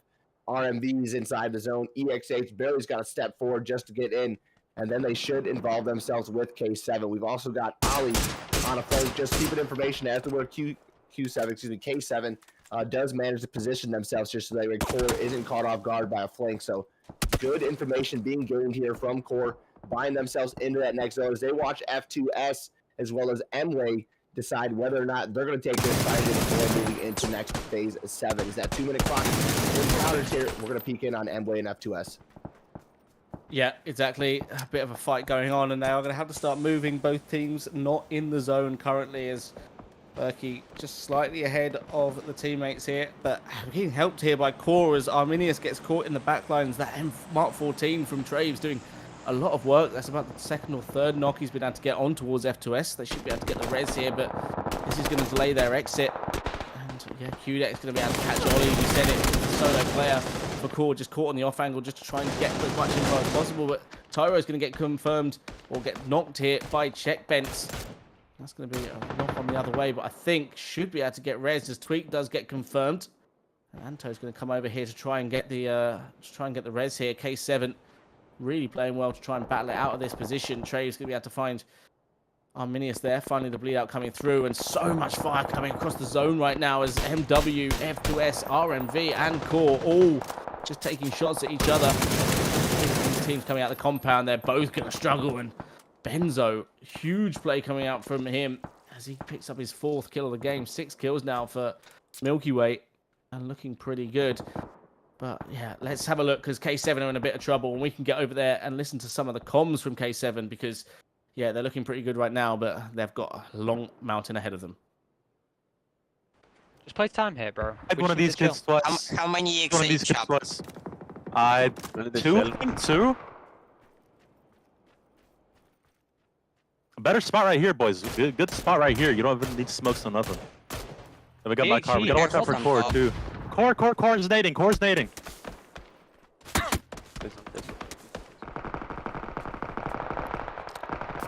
Do you have any smokes? I have no smoke. No, I got 0. I got 4 nades. We chill here and we wait. We chill here. They're gonna have to move before us. That right team. We just wait until they're in the open and then we can fight CoR. So we just have to sit. We just have to sit here and look at CoR. Sit here and look at CoR. We can't take a knock to CoR. They're Let's fighting fight right I now. might need a res here. I need to get installed. They're split though. They're split though. Those kids aren't gonna leave until zone pushes them. There's no, How many is the EXH have? Did we 2. get that There should only be flush? 2, I believe. Okay. 3 at the most, but there should be 2. Just chill here. We need to high prioritize left side. Can't let CoR get a knock. They shouldn't push over though, because we're not fighting. Right when y'all start shooting this right team though, CoR might try to push. That's CoR CoR's fighting still on the other side, fighting. no? CoR They're fighting. split though. yeah, They're that is. split. He got a knock over it, and the kid got a close nade. They're not all together. I think RMV are all dead now. No, that's a bleed out, bro. There we go. Really, really good comms coming out from K7 once again. That's the second time we tuned into them, and the amount of info they're gathering on the rest of the teams, and you can see it. They know they don't have to do anything. They know their competition has gone down. They've just got to survive and try and get up as long as possible. QDEX going to be able to check Bents, and they're expecting the push from CoR, as you heard it. You know, they're expecting this to come through, but CoR already leaving that position, so they're going to be the other side of the zone. So they're going to wrap round here to try and see if they can get a little bit of zone coverage here. Knowing K7 are a full team, they know all the rest of the teams are going to be damaged. Going to be, struggling here a little bit. 6 kills here for CoR. It's a much better game than they got in the last game. And there we go with Ben's going down. That's another placement point they pick up as well. And just Pammy and then a full K7 team to try and contest with. And now K7, you can see them. They're getting active. They know that it's either a 4v4, there might be a snake lurking around. I think they're still aware that RMV are still up. They didn't see the full squad wipe coming out. So it looks like they're looking to try and get active on this. Good information, and this is why K7 does so well in these zones. When I shouted out yesterday, their understanding of these final circles of what they have and don't have to do is fantastic. And like you said, you hit it on the nail on the head right there. They're not moving. They sat up in that position, waited for things to happen. Did gather information. It's not like they sat there with their head buried in the sand. They were able to pinpoint where teams were, pinpoint teams positioning, and kind of preemptively make the moves they need to make to get themselves set up for this end game. They're not overextending. They're not spreading themselves too thin. They're able to back each other up there with a player on each hip, and it's really working out nice here for Saban as you got Tiro and Aimbot holding one angle here. QDEX and Anto making sure the push doesn't come through there. Pammy just lying in wait here, and the best that Pammy can hope for is that K7 gets into it with CoR. But both these teams kind of sitting on that outer edge, using the ridge and using the Erangel terrain here to their advantage here. So I definitely expect Pammy to kind of wait off as long as he can here. But with the information of CoR and the spread that I see from these guys, CoR should be able to pick up the kill here on the Pammy. setting themselves up here for a K7 4v3 against CoR. So that's the potential. Pammy could be a key factor in the denial here, but with CoR being in, K7 both being in, Pammy has his work cut out for him. It's going to come down to some key shots here. Smokes, utilities, definitely going to be a prime factor in this victory. Yeah, 100%. You know, and as you said, Pammy definitely could be the big problem here for, well, probably most likely to be caught with the positioning here. But actually, K7 are sweeping right the way round. So if they continue to sweep round on this angle, there's a good chance they could actually catch out Pammy, or Pammy could catch them out. So, yeah, definitely could be the deciding factor here. But for now, both teams just wanted to just chill for a little bit. I think they're both aware of the solo snake, so they're just waiting until they do expose themselves and do decide. I think QDex might have just spotted Pammy. Yeah, look at that. The nade already primed. Going to try and get it over that ridge line. I don't think it's going to quite reach, though. Does the tiniest little bit of damage, but not enough to be able to cause the knock. Another nade coming in. Again, another little bit of damage coming through. And there we go with K7 piping up there. That's going to be CoR's turn to go. The nades getting prepped. K7 already moving back. They're expecting it. They know this is coming through. And yeah, no damage landing there from that nade from Gav. And now it's just a straight fight here across the zone. Neither team really in the best of positions in terms of the zone coverage. But Traves looks like he wants to try and pick up on that. And he's going to try and get himself into a better position towards the center of the zone, where the zone is about to head in 10 seconds time. There it is. Time we're going to start right there. Down to 5 already here as we have phase 9, the center zone right there. Definitely not favoring either of the teams here, but CoR not wasting any time sending Traves to the middle there. Got to hold out K7. If he can make his way over to that UAV, he's going to be in a prime position to take this fight with K7. But it looks like he's just going to opt to hold the ridge play for now, as you got 3 players spread out here from CoR. K7 then making the rapid shot to come out from Traves. He's trying to find the knock on to aimbot, denying that. And aimbot has that same mentality, that same idea. If he can get to the vehicle there, he's going to have himself some hard cover and potential play here in the it looks like there's a box there. Maybe grab some use, maybe grab what he can out of the box there to move forward here. But K7 0 already on the approach to the face of Suddy, but from the back is going to find the knock there. QX, aimbot firing on all cylinders here. Suddy then in return taken down, confirmed as well. The nade right in front of Gav. Gav will avoid the damage there, then tosses out a Molotov to find Tiro. Mutual use looking like it's good. Gav then blind fires through the smoke to find Q after getting the first aid off here. Good shots when that grows as Travis Trump and Cam here potentially in this 2v3 fight against K7. 2 players coming around the left, holding the edge of blue, trying to take Gav and Travis. That's the first try. It is going to happen. Travis comes through. Travis then with that Groza, it switches out to the MK14. Battles on one front, battles to the next, and it is Trains, baby, for the victory. CoR out on top, 10 kills, 20 points. Our first Aerogale match goes to CoR.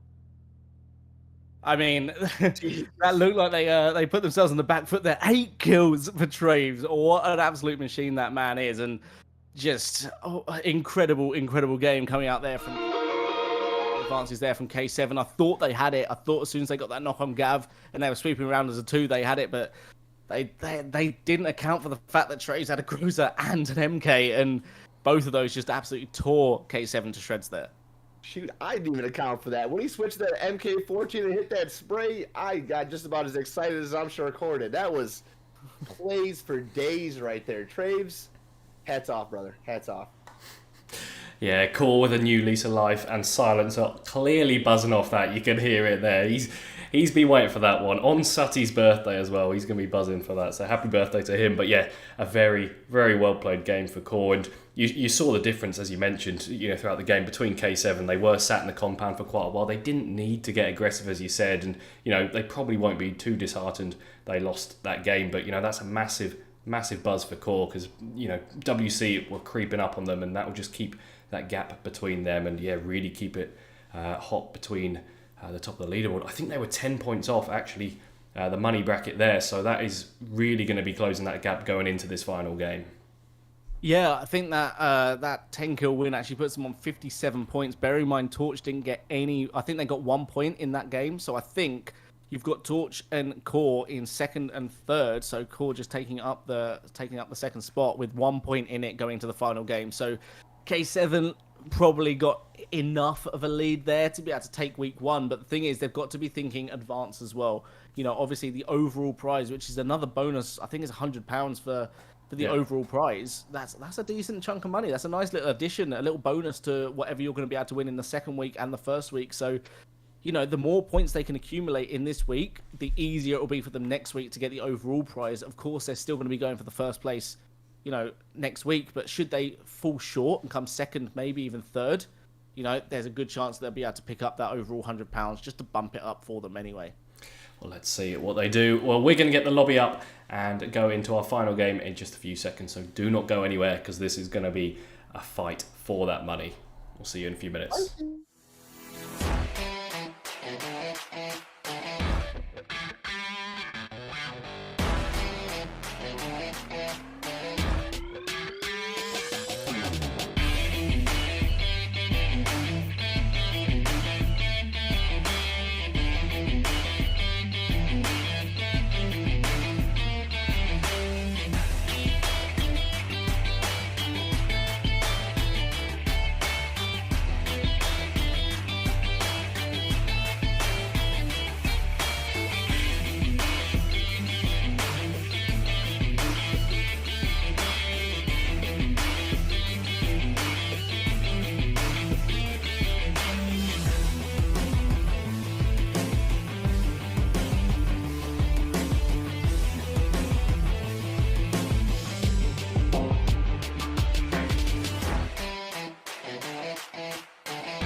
and welcome back for the final game. We're going to be going over there in just a couple of minutes, but it's been some fantastic action this week. The grand finals certainly are delivering and living up to the hype. I hope everyone in chat is enjoying the stream. Of course, you can catch us on YouTube as well. We're trying to promote that a little bit, so if you need a link to that, do give us a shout. But yes, going into our last game, all focus is on the top of that leaderboard, that money bracket. And of course, you know, at the end as well, nobody wants to come last. So, let's talk about those teams at the bottom. CC, who do you want to see from there? I know you mentioned BHE in the break. Like I said, yeah, they're sitting at 20 points here coming into tonight's 20 points coming into this last match here, with that last match being a few points, I believe, added. M-Way wakes up here, BHE. We've seen these teams do some frags. We've seen them have some big 1v1s here, but it's I think the cohesiveness of the teams here that just need to, kind of band themselves together here and really take the fights, whether it be, in some TDMs taking a 2v1, and just kind of learning how to take that hip fight over one another here, which we've seen time and time again from teams like K7 there in that final fight, from teams like Aguita, from teams like RMV, who are taking this this hip fire, this double. You don't take a 1v1. You always make it a 2v1 situation, so that way, even if the knock comes through, the trade is there. And that's one of the biggest things I think that we don't see too often here is the trade. When the trade doesn't come through, you're already on the back foot. You start to backpedal, and you're having to play defense. When you have to play defense rather than match the offense here, you start to then question plays and then start to doubt yourself here. So if it's teams like that, it's BHE, it's M-Way, GT, even a team like there that we if I put the pressure on WC, I also got to put the pressure on GT. GT was a team that we've seen time and time again put themselves up with some names here, but again, with roster changes, that is definitely not the case here anymore. No, well, let's see what they can do. It looks like everyone is out early and we could have some early action, but I'll leave that to you boys to take us through the business end, the final game of week 1. Yeah, thank you very much. And it's a nice plane again, straight through the middle of the map. Everyone getting out nice and early. You've got Aguita and K7 in their homes. It looks like you've got CoR going back to their home of Severny as well. Clearly not having, they successfully managed to get out of the Prim area in that game and made it work. We kind of said that a lot of teams were congested around there, and most of those teams actually did quite well. QP, unfortunately, getting a little bit caught in Quarry previously, but F2S, they got a few kills. You got M-Way that got a few kills as well. And of course, you also got Court coming away with the win. So, yeah, clearly was successful for most of those teams around that area. But, yeah, it is a slightly different plane and a very different zone. It's going to go straight towards North and South George. And, I mean, I'm looking at this zone. This is the worst zone you can probably get around that area, with the fact that it's a dead 50-50 split between North and South. On top of all the water that's in play there, you've got the north side, you've got the west side, and then you've got everything there in the central, And the most spicy part about this is you've got a Zarky in there, and you've got a potential Georgeport Bridge finish right here. There's a lot of room here for air. There's a lot of room here for some big plays to be made as well here. So this is one of those circles where you put your money where your mouth is, and you're really going to start to showcase what your team has here as far as knowledge here. Looking directly at K7 here, if they can even prove to me that they can end up in these final few moments here, going to be exciting and definitely going to prove the point that K7 has that in the bag here. But there's teams like Aguita ready and waiting there with the rotation for K7. Dig setting up the chance as well if they want to take the chance to bridge camp and wait for both Aguita and K7 to come out of this military island rotation. But 3 teams inside the first zone off the pop. CoR, if you want to include the 2 members there up top, we've got F2S, EXH, and BHE all giving some good circle love. And we've seen BHE be able to make a good game out of El Pozo, being that was kind of their drop spot. Let's see if they could then capitalize, put a few more points up. As I was looking at that team coming into this match here, they definitely have the opportunity to pick up these points and regroup nice and early and be one of the teams that we can potentially see in the late game. Yeah, 100%. I mean, I'm kind of hoping we get a leaderboard update nice and early here, because it's definitely going to be a lot to break down going into this game with, so many teams actually kind of in contention of some money. We kind of pointed out K7 probably done enough to be able to take the lead already going into this game, but they'll be wanting to still get plenty of points as well going into the overall leaderboard in the back of their minds. But for now, don't have to worry too much about it. And it's going to be interesting to see. One of those teams obviously going to be CoR, who have just put themselves massively in contention for second place with that win there, and they've got themselves a decent zone depending on where the zone shifts to. Of course, if it goes north, they're going to be pretty happy. If it goes south, good luck, lads, because it's going to be a bit of a challenge to get across that water, especially when so many teams are going to have to converge in towards this area. And if you look at the bottom of the zone there on the south side, that's probably equivalent of about a phase 4 circle in terms of land mass, which is not a lot to play when you've got 16 teams still up and 64 players still alive. You know, it's unlucky, a very challenging finish to the day here for these teams. So if you were looking to capitalize on points, if you are one of those teams in the middle of the roster, you know, we're talking Aguia, TSS, EXH, CodeRed Gaming after the victory there, sitting in second. I mean, you know, there's just so much potential at that top side of the leaderboard as well. We're looking to fight for money. We're not just sitting comfortably. K7, I think, has bought themselves enough you know, freedom. So that's the only team that's pretty much comfortable going into this game. But if you're second, third, fourth, fifth, you're going to this game looking to maximize on points. If you go out with just 3-4 points early on and you're looking at some of your competitors then go for it, you're feeling that pressure. You don't want to be watching this match. You don't want to tune to the stream watching yourself potentially lose out on this money here. So, you know, the time is now. Energy is there for some of these teams. CoR is bringing it. WC is bringing it. You know, we've got EXH who's been consistent. Even though they haven't found that chicken dinner just yet, they've been consistent in finding some kills, finding some early rotations here.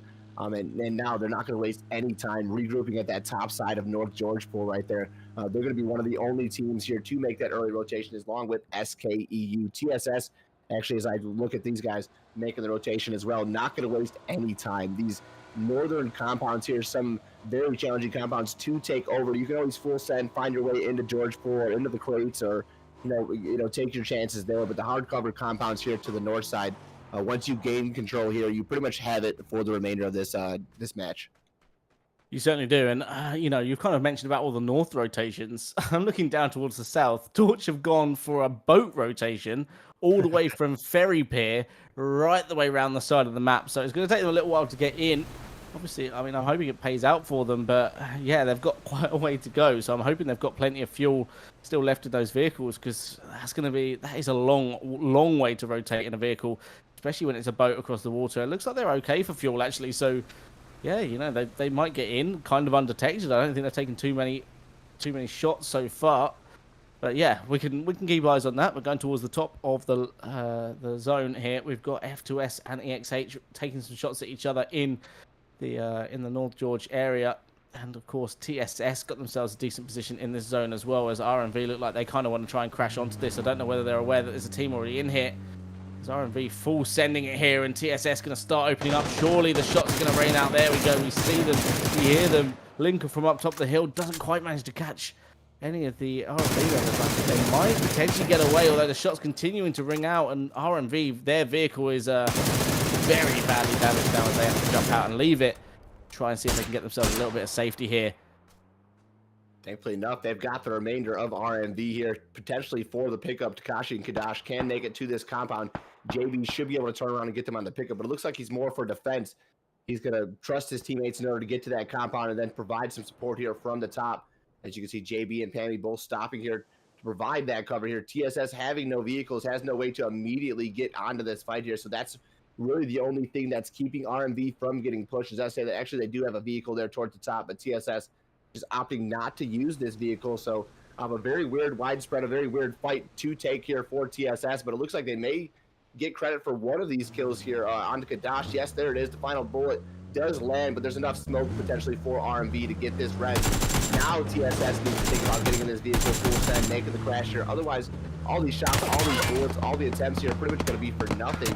And Embrace almost doing just that, but just takes the vehicle to the top side of the hill. So RMV will get the res here on the Kadash. Now just needs to worry about getting away from this fight. They do have the UAV still to make this play, but TSS definitely putting the pressure on where needed. Yeah, 100%. And we can actually have a little listen in to see what these comms are, seeing what this play is going to be. So let's head on over there too. Another one over there. Let's push. Leave it. I'm pushing right. They leaving or what? Yeah, I think think they're they leaving. just give up. It should be second blade. No, There was they two give on the bridge. Comes. Oh, they next three in front of you. One is on the Okay. rock on the blue pink. I'm up. Oh god, vehicles. 1 HP, 1 HP, 1 HP. Knock another one. Nading rock. Someone got run over. Yo, let's win this fight.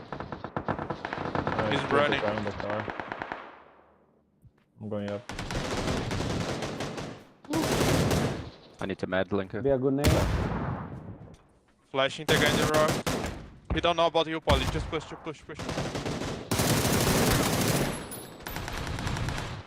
One is on the tree on the left side on the hill. The hill, Polly. No, yeah. Right. One is in the close tree. Keep healing. Next hill. Shoot One up, guy on right. my nade. Oh, I'm not by fucking skyline. Disable or what? One guy on my nade. He ran has into smoke me. on a tree above. Smoke on a tree Yeah, above me, same. I'm safe. Knocked the guy on the tree. I'm going to rush embrace. Oh, I got knocked. Trying to flush. And safe here, Polly. I'm rushing embrace. Embrace, move. Go to the next rock. I'm watching the push. Just I'm rest. on us, bro. You need to touch me. Give me cons. Should be red. Can you smoke Linka? I can. Living.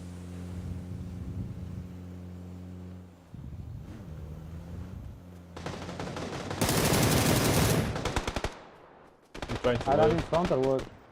Skyline. Yeah, or Skyline another. over here. There we go. TSS cleaning up that fight. Skyline coming in to help, and it was a bit of a messy fight in the end. And I mean, we've got to comment on the zone, haven't we, CC? Because this is disgusting. Oh my God, the zone. TSS, though, you know, they need these fights as we kind of come off the comms here to highlight TSS here in the time of need. They're in 6th place. They've been in 2nd or 3rd coming into the entirety of this day here, the entirety of day 1. But now, sitting in the last match of the event here, they're in 6th place with 3 teams ahead of them for the money here. So they have their work cut out for them. That's how they need to start this game. That's what they need to do in order to get themselves in the money. And also, during those good comms with TSS, we missed the boat fight with Torch and GT. It was amazing. Torch just cornered GT in the water, surrounded them. And, you know, you had talked about those rotating Torch members here on the boats here. They had 3 boats now converting to 1.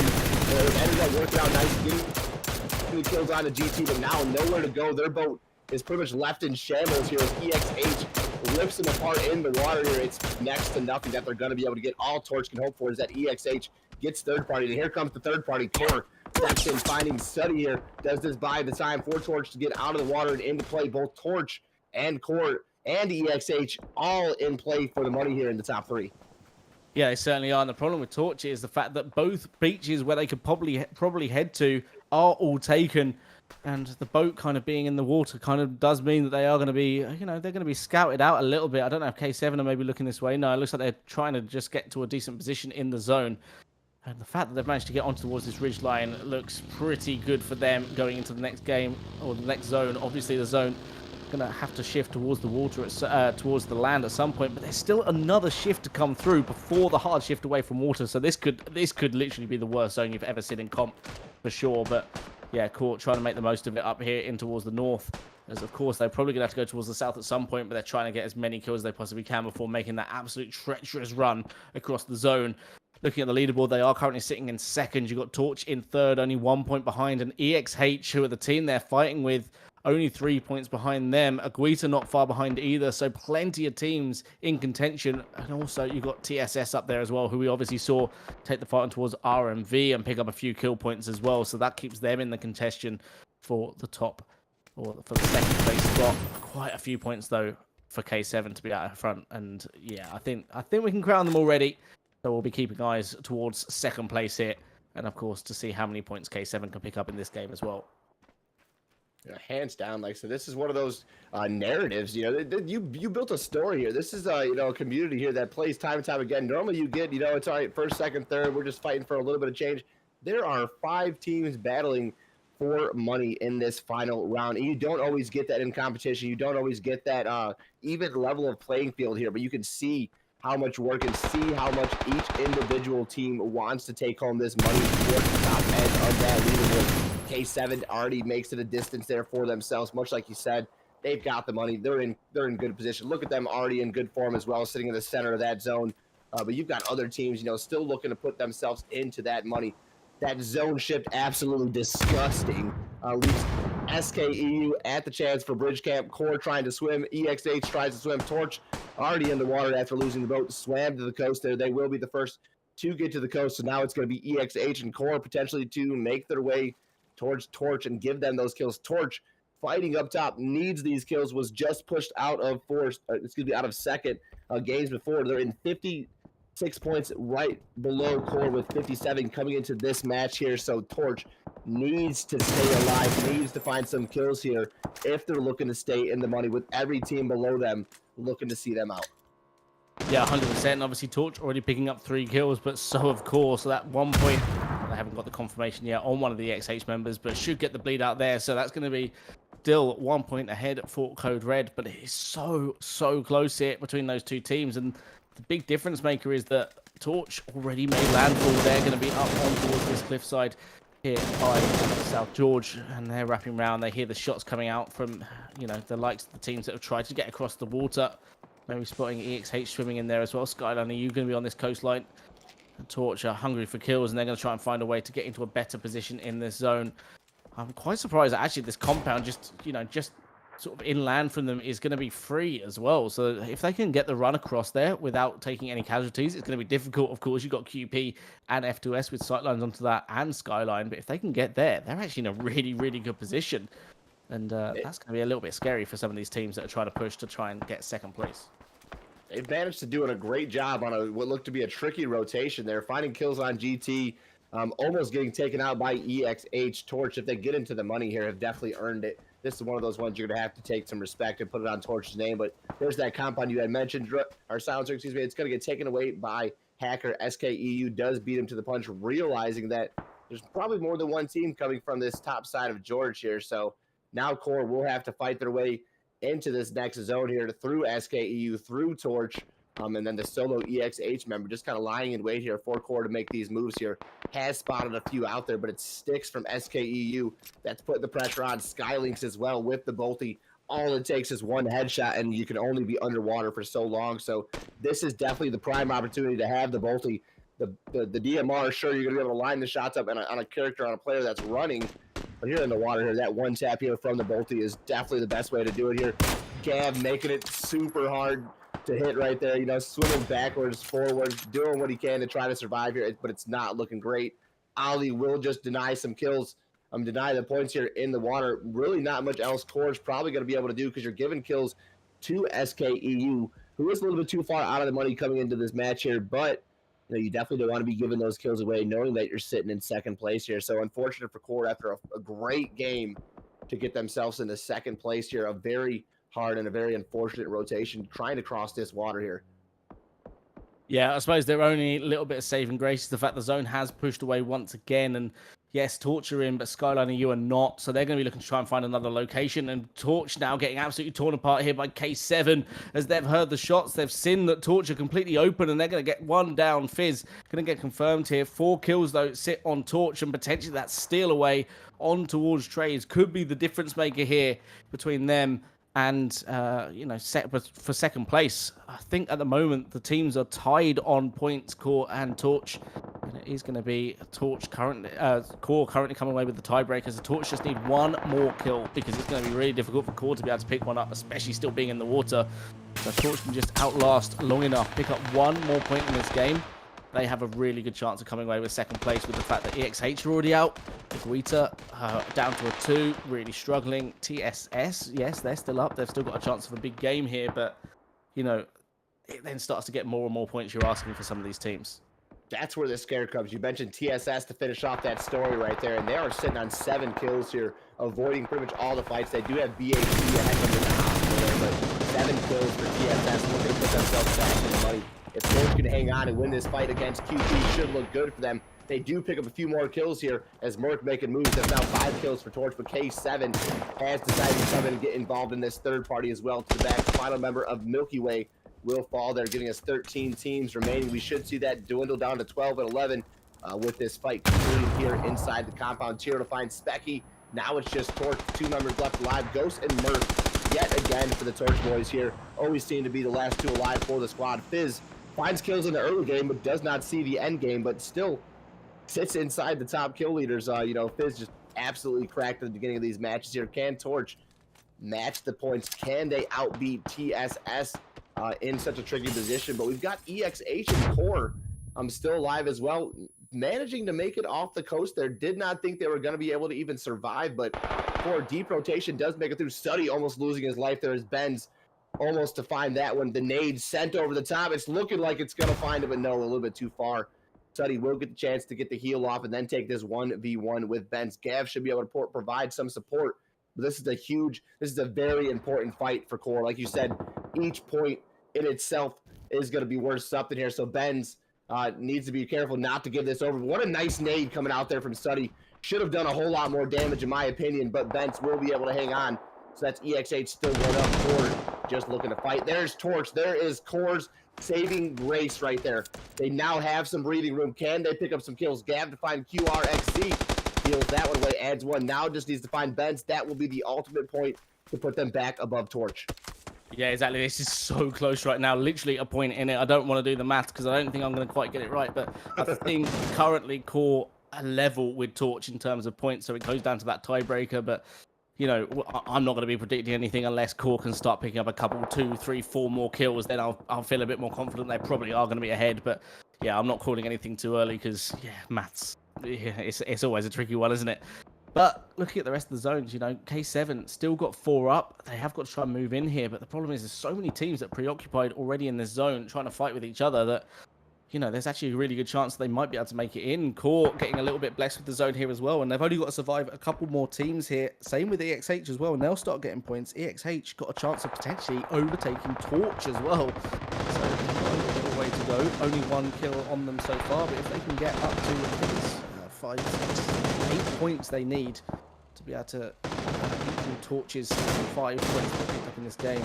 And then potentially EXH could even take 3rd and get into the money. So, you know, these are currently the 2 teams we're looking at, unless, of course, TSS get an absolute banger game. They've got 7 kills already, so it's definitely possible from them.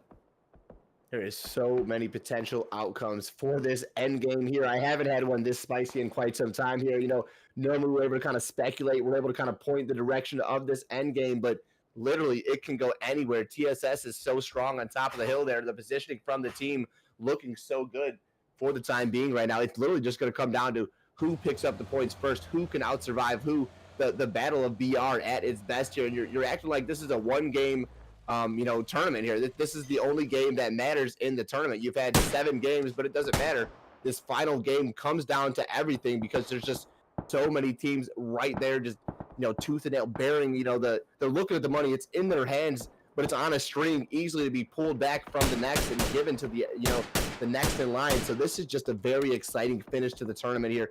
We have, you know, I'm just happy to be a part of it here. Silencer, this has been a fantastic first week, dude, and these teams have just been showcasing themselves time and time again.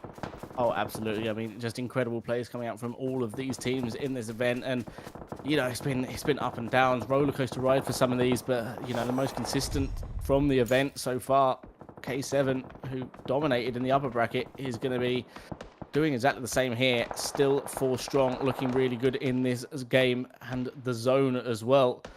And TSS, this is probably the best zone that CoR could have hoped for if they want to try and take that 2nd place. Because and EXH, to be honest, as well, because neither of those teams have to move. But TSS have got to come down on this ridgeline and push in towards Hospital, where you've already got a team sat. You've also got teams surrounding as well. Dub, Hubby, you probably going to do the same. And TSS, they're starting to pick up points. They're climbing. They're really encroaching on towards the points that Torch, CoR, and EXH currently got. The problem is, yeah, this isn't the zone for them, really, is it? So, yeah, this is probably the best that CoR could have hoped for.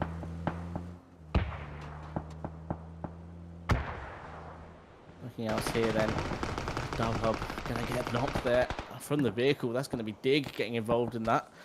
unfortunately for Dubhub, they are going to lose one. Dubhub not really been the most consistent team so far, only sitting on 34 points coming into this one.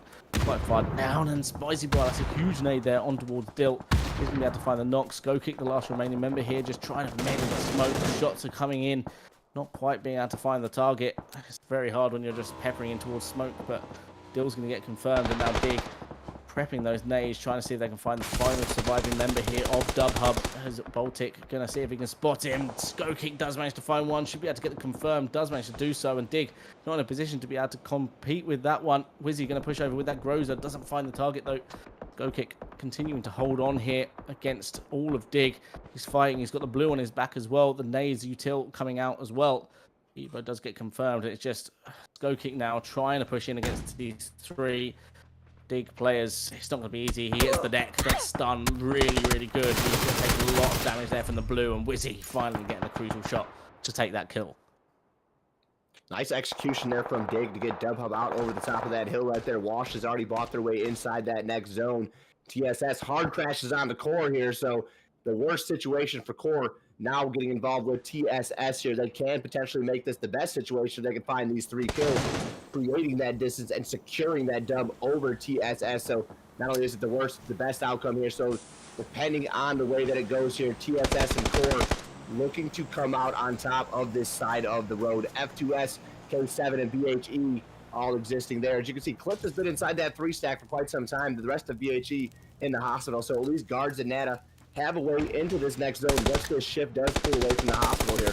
Makaz and the rest of WC will make that a little bit more challenging, but they do have the opportunity to full send on the Cliff there, considering he's the one that holds the keys into that next zone. But still, all attention seems to be on the full TSS here as the fight seems to be getting closer and closer to breaking out. Suddy will find Polino, able to confirm that one. Now it's Link and Embrace left as Link goes for a spray through the window, trying to find Gab. Gab has the shotgun in hand, looking like he can do some damage, but that Molotov almost puts Gab down to his knees. Thankfully enough, not able to connect. Another one goes to the top to find Suddy as Link drops a grenade on Gab's feet. He will fall. The Molotov almost confirms Suddy's. Another one flies in through the window. He's not able to get the connection right there, so he's able to go on top of the desk. Suddy now just holding whatever angle he can here to survive for CoR after a fantastic round.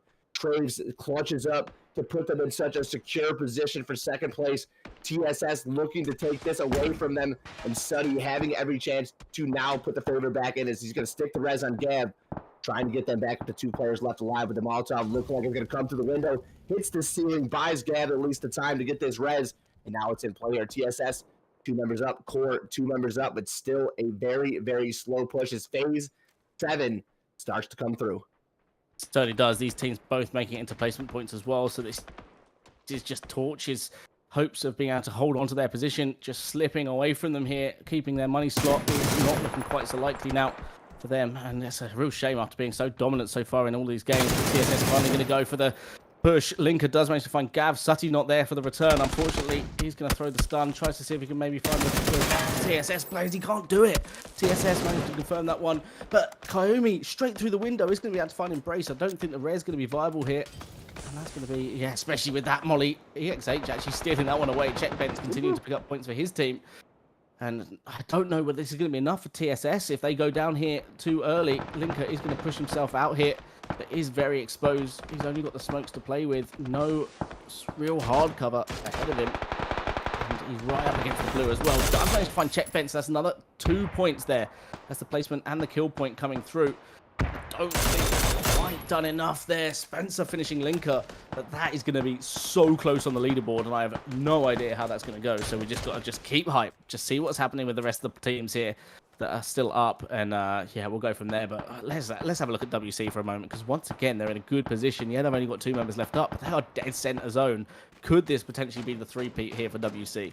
WC looking to do what K7 did yesterday in our matches here, taking on 3 chicken dinners here in this event here. The potential is there. The circle will shift, and it's going to favor WC. They're going to get a little bit of love off that shift right there, so love to see that coming through. But let's see if they can capitalize off position. Cliff was cleaned up for BHE as K7 enters the 3 stack there. They now maintain control of F2S. They're playing the bread building, just trying to, again, find their way out. Both teams will have to step into the line of sight of not only WC, but BHE still in at the edge of the hospital here. So both these teams should be able to capitalize on the rotating teams, but it's Dig lying in wait. 2 care packs that they just picked up. 1 MK14. I'm not sure what the other weapon they got, but they've got some firepower in the bag here for Dig, potentially to put a lot of hurt. And that fight back with CoR, TSS, and EXH, you know, CoR did what he can. Suddy was trying to do moves here, but you know what? It's WC was potentially putting all that third-party pressure on Suddy, not allowing him to take that fight with TSS right there. So shout out to WC, you know, just to make it hard for both TSS and CoR in order to get in that position. But it's a fight with K7 and F2S here before we get into the final few moments of match number 4 here for the day. Kiyumi will fall. QDex continuing to showcase his expertise here as BHE Nana does find Grigori right there. That's the last member for F2S, down and out. K7 with 2 members left alive as the zone finds QDex. No chance for Rez right there. Third-party shots coming in from winner's circle here. It's not looking likely that K7 will make it out of here. Of course, this to be denied. Anto, Tiro, Aimbot, and Q all down. A little bit of denial to the zone. Kiyumi with a few points there, but it is ultimately WC looking strong. BHE sitting inside the hospital, and just 3 teams remain in the final match of the CES final day qualifier. Yeah, and Dig gonna go down to zone as well. I'm not quite sure what happened there. Denials. You know, I understand the denial, but being that far down the leaderboard, I mean, who are you denying? You know, only yourself, really. But yeah, they are gonna stay there. And that's a 2v2. Could be the 3-peat here for WC, but guards. He's gonna have to find one, able to hold on to this high ground for a little while longer. Spencer there with the kill. Guards gonna pepper the shots out. He's gonna be able to get the confirmation, and now it's gonna be Spencer all down to him to see if he can get the 3-peat. Guards finds him, and it's a 3-kill win for BHE, but you know it's a win. They got themselves another 13 points, and you got to remember every point is vital when you look at the overall standings. Yes, they probably haven't done enough to get into the money, but they're going to go into next week being on a win and also picking up that extra 13 points that's going to go towards the potential of them coming out with the overall leaderboard. It's going to be a challenge. K7 absolutely annihilated that, but you know, every little helps, right? Every little point does count for something right there. That game is going to be so close for points right there. I mean, Droid, were you looking at that thing sweating like we were? Oh god, that was absolutely horrible. It's Pirates of the Caribbean out on the west, you know, absolute hospital zones and a hospital finish kind of really sums up that game, to be fair. I mean, BHE, firstly, you know, we were speaking about them beforehand, you know, deservedly in this lobby. You know, they've worked so hard to be here. They've gone the whole way through pretty much, you know, from, you know, 60 odd teams down to our top 16. They've whittled it down. A great win. That will do their confidence a world of good, as he said, going into next week. But yeah, hats off to those top teams, and it was such a close finish. TSS, CoR, Torch, you know, I love it when you come down and all the players are in that situation trying to read the kill feed. Of course, we have it a bit easier than them, but yeah, I'm sure they can work out just who's done it. But what a finish that was indeed. Yeah, 100%. Just absolutely insane games we got to see coming out from them, and just the zone to finish off is mad. One. Yeah, that's just a disgusting zone.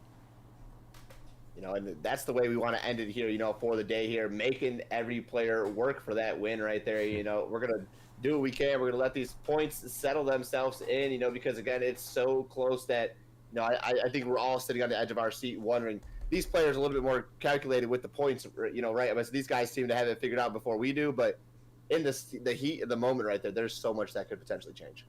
Yeah, I mean, I'm not even going to predict what that scoreboard is. Normally, I'm pretty good at that, but that was just there was a bit of boat plays. There was, you know, random people dying to blue. There was, you know, people picking up points, people getting placement points. There's going to be you know, a little bit difficult. So yeah, let's not leave that to chance. Let's leave it to the leaderboard to update. Hopefully, by the time the game has finished on your end, you guys will be able to see the leaderboard and know exactly who won. But yeah, I mean, just well played to all the teams. And K7, we don't have to wait for the leaderboard to update to know that they have won the first week of the CoR European Showdown.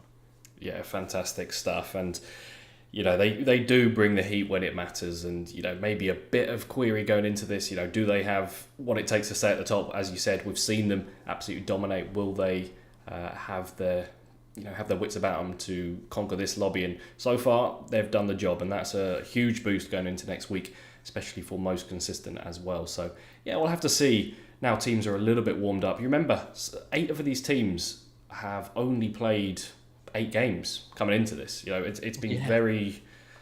It's been a quick transition for some of these teams, whereas, as we mentioned, some of these teams have just really worked to be here. So we'll have to wait and see going into next week how it goes. But that is the final of week 1, and yeah, GG's K7. But we're not going to stick around too much longer, not going to wait for the leaderboard. We are going to call it a day. No more games this week, so teams can have a little bit of time off. Of course, PCL coming up as well, so we've got some exciting things coming up. Shout out to CC, of course. Do go check him out as well. Channel will be in the link as well. His link will be in the channel as well. But yes, we're going to call it a day. We'll be back Monday next week. We do have Zab joining us for a full forecast, so it's going to be a fantastic production. So hope you have a good week. Do your homework. We'll see you then. See you then. Later, guys. Just run away with me, darling. We'll get